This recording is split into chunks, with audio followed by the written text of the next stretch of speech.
Yo, man, yo, what's good, man? It's your boy, Mickal, that's aka Mr. Nappy Hair Boy. Look, today's video, man, we got how good was Prime Allen Iverson? Let's get into it. At 6'0" and 170 pounds, Allen Iverson was the shortest and lightest MVP in league history. But even more than his MVP, 11 All-Star selections, and 4 scoring titles, AI was a cultural icon. He changed the way athletes looked, how they talked, and how the point guard position was played. The answer was your favorite player's favorite player. And even though he was perpetually late and didn't like to practice, we talking about practice. In 2001, he produced one of the most magical finals runs in NBA history. In this video, we'll talk about Iverson's prime years, how desperate the Sixers were before his arrival, and how AI reached basketball immortality with the worst offensive team ever. And it all started while Allen Iverson was still in high school, when the Sixers started to suck. Since the 1992 season and Charles Barkley's trade to Phoenix, the Philadelphia 76ers became one of the worst teams in the NBA. But after they won just 18 games in 1996, there was hope on the horizon when the Sixers won the draft lottery and the #1 overall pick. The 1996 draft. See, you know what's crazy? The thing about Allen Iverson is Allen Iverson, he set a lot of trends for today's game. When he's going by himself, he's being himself, walking with them street clothes. And I remember back then they called him what, thugs, this and that, gangsters, just because of how you dress. How does that make you a thug? Because of the way you dress, you know what I'm saying? Like, crazy.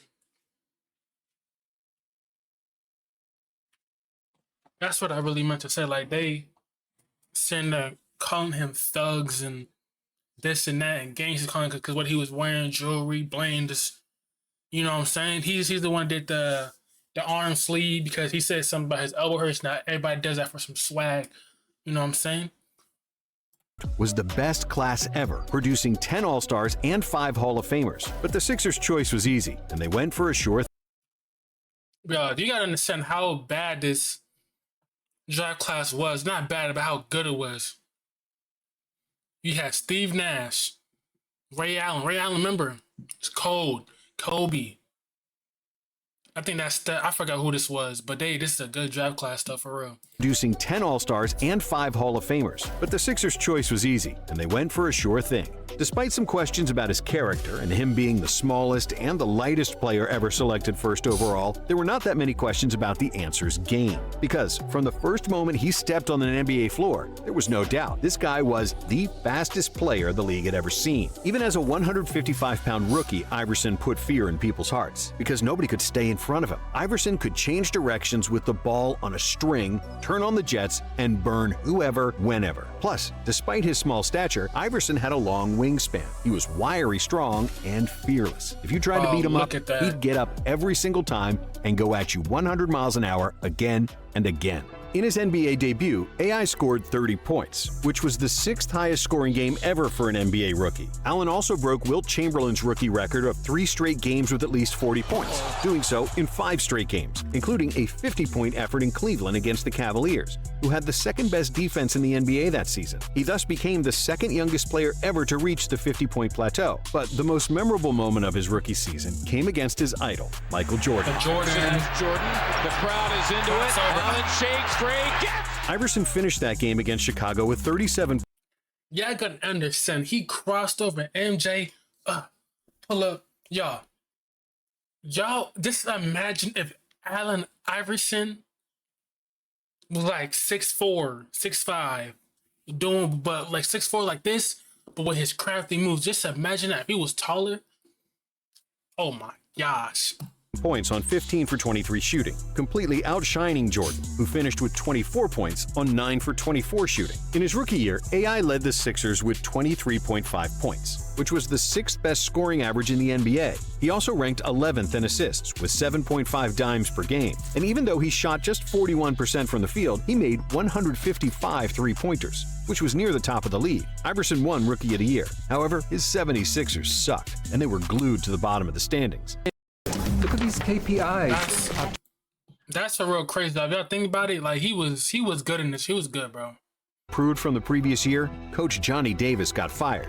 And in his place came a coach that would soon become synonymous with Allen Iverson, Larry Brown. As a player, Brown was a 3-time assists leader in the ABA, and as a coach, he was a disciplinarian who believed in structure and being 20 minutes early to everything. And when he got to Philadelphia, there was Iverson, a ball hog who didn't like to pass the ball, a guy who believed coaches couldn't teach him much, and who was perpetually late for everything. It was a match made in hell, and it didn't take long for the coach and the superstar to clash. If you come down and jack up a bad shot and nobody else touches the ball, what good have you done? Those 4 guys, they don't want to just run, play defense, and set screens. It gets old for them real fast. But Iverson was a hothead. I mean, that's facts, though. That's facts. If you're a ball hog and you're doing everything, your team is just going down there to just play defense. You just chalk shots up just to basically just do condition, just to run them down the floor. They're not getting the ball. Yes, the team is not going to be good. They're not going to fetch screens for you. None of that. Like, you understand what happened? They running down the corner. You just jack up a shot. Now they got to go back and play defense. Come on, that's going to get old fast. People going to start clashing. Then start clashing. There's going to be bad chemistry.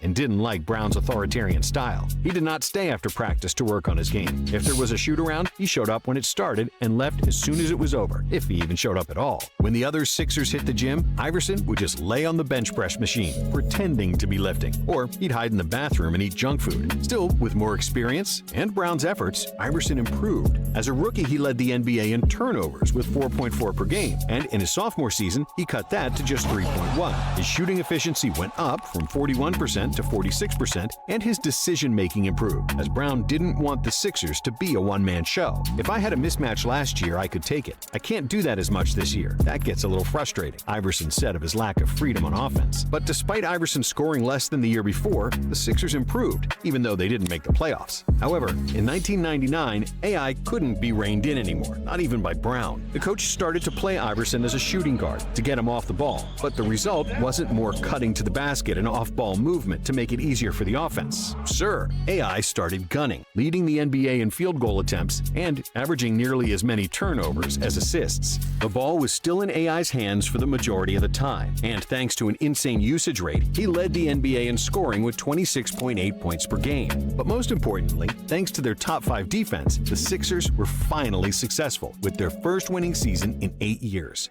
In the playoffs, AI led the Sixers past Orlando in the first round with 28 points, 6 assists, and 4 steals per game. But in the next round, they immediately got swept by the Pacers. For the 1999-2000 NBA season, AI... Do y'all think they even really give him help? Do y'all think the Sixers ever really gave Iverson really some help? I feel like they really didn't, though. I mean, the 2000, yes, but that team wasn't really that. I mean, it was good, but they weren't going to beat everybody knew they weren't going to beat the Lakers. They got one game. But do y'all think if they would have got him better help, more help, you know what I'm saying? Because he was good. Just imagine he was taller than what he was.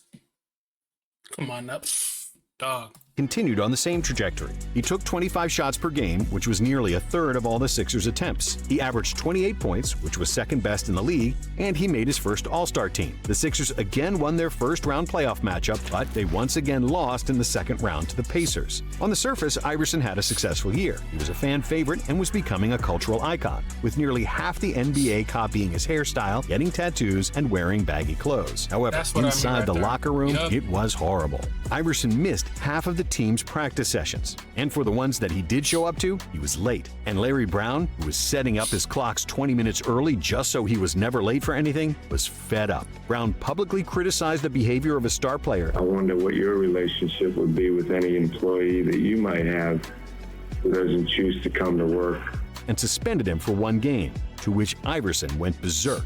You say this team's a family when it's convenient, but then you go talk about me in the newspapers. If it's really family, then you keep it in the family. You don't disrespect me like that. After this incident, Larry Brown demanded from the ownership that Iverson had to be traded or that he himself would quit. In Philadelphia, coach Larry Brown and guard Allen Iverson have been going at it again. Iverson was miffed that he was benched Saturday night for the final 20 minutes of an eventual loss to Detroit.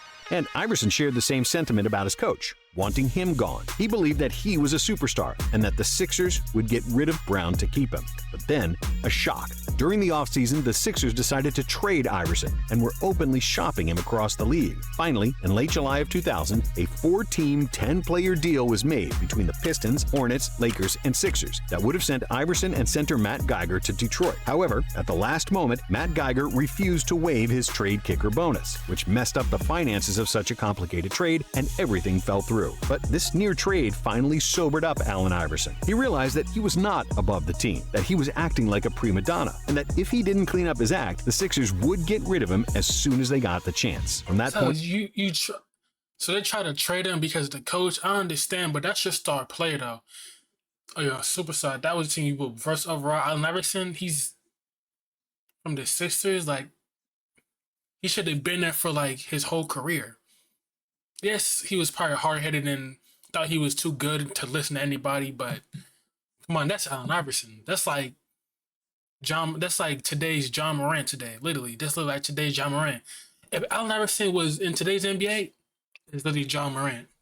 On, I promised myself that I would never give anyone the ammo to use against me. I looked back at the practices I missed. It was ridiculous. I missed so many and I was late for so many. I gave them the ammo. Before the training camp started, Iverson had a meeting with Larry Brown where he apologized for his behavior. I'm going to change. I'm ready to be a leader. I want to be a captain. I'm going to be on time. I want to have the kind of relationship with you that Magic Johnson had with Pat Riley and Michael Jordan had with Phil Jackson. Brown was elated because that's all he wanted too. And when the training camp started, Iverson kept his word. He didn't miss a single day of training camp and not a single weightlifting session. When the training camp started, AI reported at 155 pounds, with the goal to bump that to 170 for the first game of the regular season. When that first game came, AI weighed in at 172 pounds and was deadlier than ever. The Sixers started the season with 10 wins in a row, and there was a noticeable change in Iverson's game and body language. AI started to dish the ball more out of double teams, he looked engaged during timeouts, and hugged his coach after games.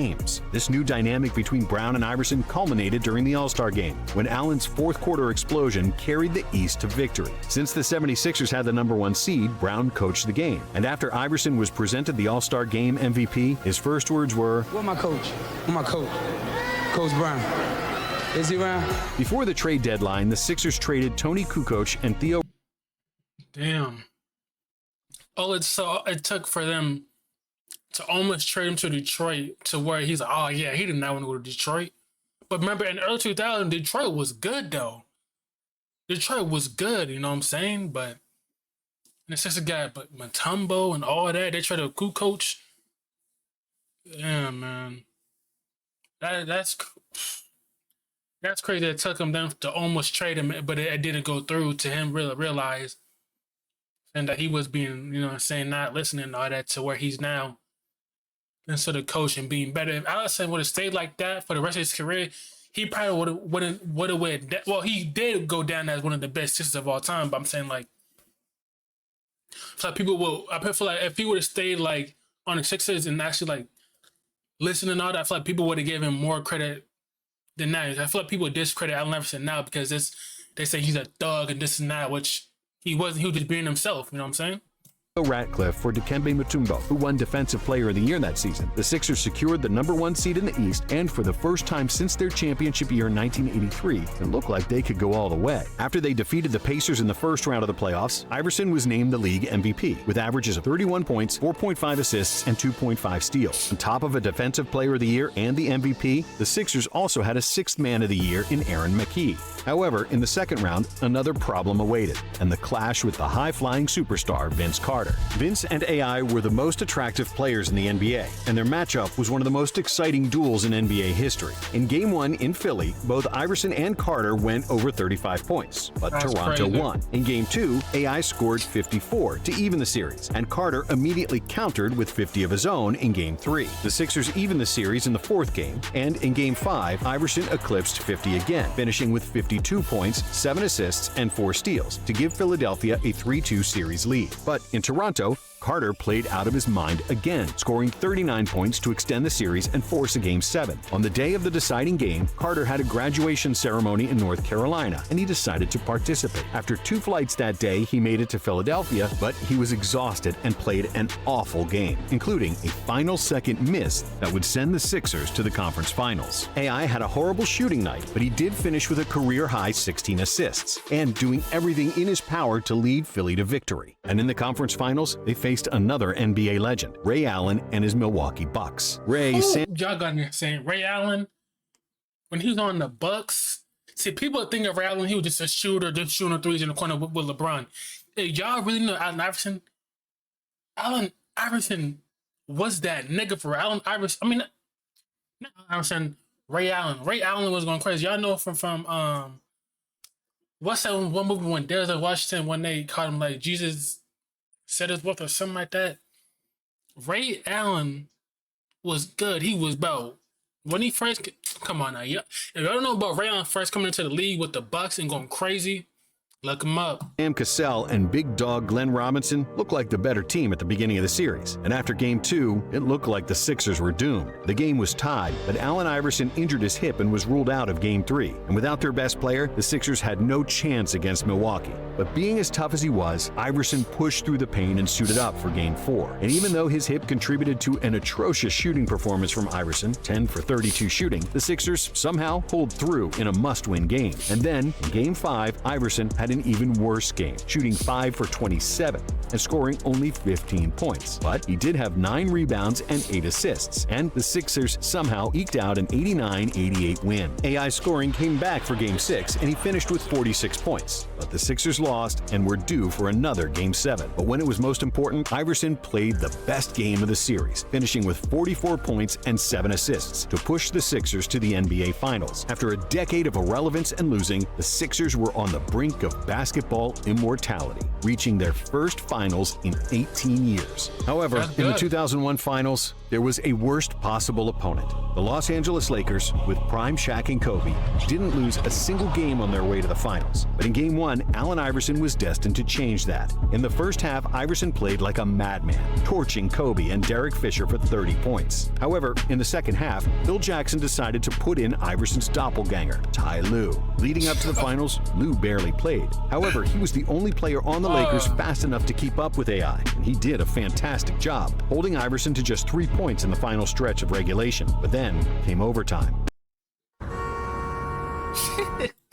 But Ty Lue in the game. Oh, that's crazy. Iverson found his groove again, scoring 7 of the Sixers' 13 points, and his last shot became one of the greatest moments in NBA history. This deadly bucket was the epitome of Iverson's career. It showed the full detail of his talent and his deadly crossover, while the step over after he made the shot fully explained the cold-bloodedness of this 6-foot killer. Iverson. Y'all gotta understand how disrespectful that is. To you get crossed and he makes a shot over you and then he just steps over you and you do nothing about it. He rarely talked trash on the court, and he rarely even swore on the court. Even if he said something, it was a simple one-liner, more closer to Tim Duncan than to Kevin Garnett. Instead, he let his game do the talking. And in that Game 1 win against the Lakers, he reached basketball immortality.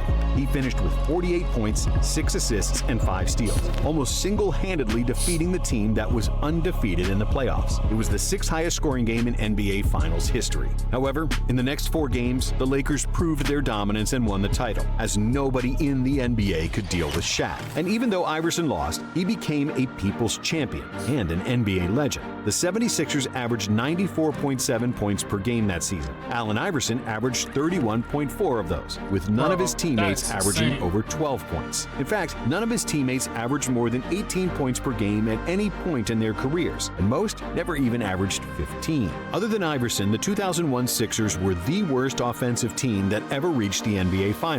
And while it's not entirely wrong to say that Iverson was a ball hog, on this team, he absolutely had to be. He was the lone scorer on a defensive-minded team. which allowed his offensive talent to shine and shoot until the wheels fell off. And the wheels nearly did fall off. Iverson played through 9 different injuries during the 2001 NBA season, which is a testament to his resilience and fighting spirit. And yes, Allen Iverson won only 1 playoff series after 2001. Yes, he wasn't very efficient, especially by today's standards. And sure, he didn't like to practice. And the 2001 season was really the only season where he behaved like a professional and showed up on time. But as he said in that infamous press conference, maybe he didn't show up for practice. But come game time, this skinny little dude was willing to die on that court. And that's why he's still one of the most popular NBA players of all time. Thanks for watching now. That's facts. That's the Bad Boys Pistons was good too, y'all. I might watch that. Bad Boys Pistons was a good one too. Let me know what y'all think down below, man. You know what I'm saying? I'm out.